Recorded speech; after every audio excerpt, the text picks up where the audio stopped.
Well, blessings, loves. One of the issues I see regarding talent development and working with ministries and service organizations is that they have degree requirements, experience requirements in order for that person to be an asset to the company.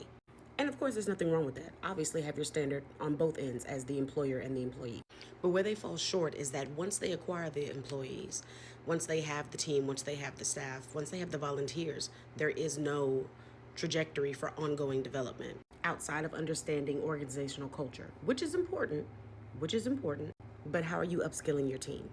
If you're not able to upskill them right now, do you have a plan to implement upskilling later on down the line?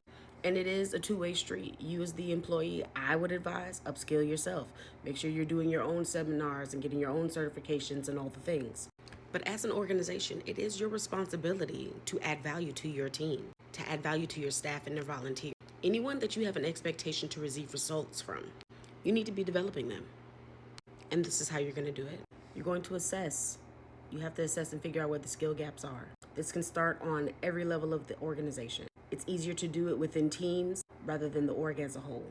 And you won't just be doing internal assessment, you'll be doing external assessment also.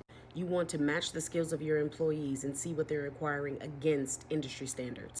And yes, this is important for ministries and service organizations because when people leave your teams, will they be able to get hired again based off of what they learned from your organization? And it's all right. You don't have to answer that question right now. But if there is some question and there is some room for doubt, then obviously you need to look at your talent development strategy. You also need to consider how your talent development strategy feeds into the overall organizational development strategy. But one thing at a time. The next thing you're going to do is analyze. After you've done all the assessment and you have all the information, however long that takes you. For smaller companies, it might take a month because everybody gets everything in. For larger companies, it might take a year or so just because the sheer amount of people you have. But once you gather all that data, you're going to sift through it and see exactly what the data is telling you. Because the data will not lie unless you allow yourself to be played. Then, as difficult as it is, you're going to have to prioritize. And I know that your organization has a lot of competing priorities, but the priority number one has to be that you all do this together and that you are all successful at doing it, which then makes room for individual improvements that need to be made. Once you have set your priorities as a team, you are then ready to strategize. So that way you can figure out what avenues you need to get there. So if you want to reverse engineer your goal, you can do it that way. By all means, glean wisdom from people who have done it before.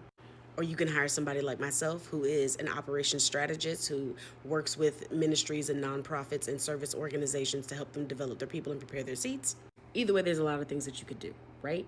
But this is going to be the kicker: implementation. Often we come up with these fantastic plans and they sound good on paper, but we have not worked through the planning successfully, and we definitely won't be able to execute implementation successfully. This is where your project management skills, your executive administrator, your operations manager are definitely going to come in. And even if you don't have those things, there are still ways to get it done, but you need to go at the pace that is sustainable for you.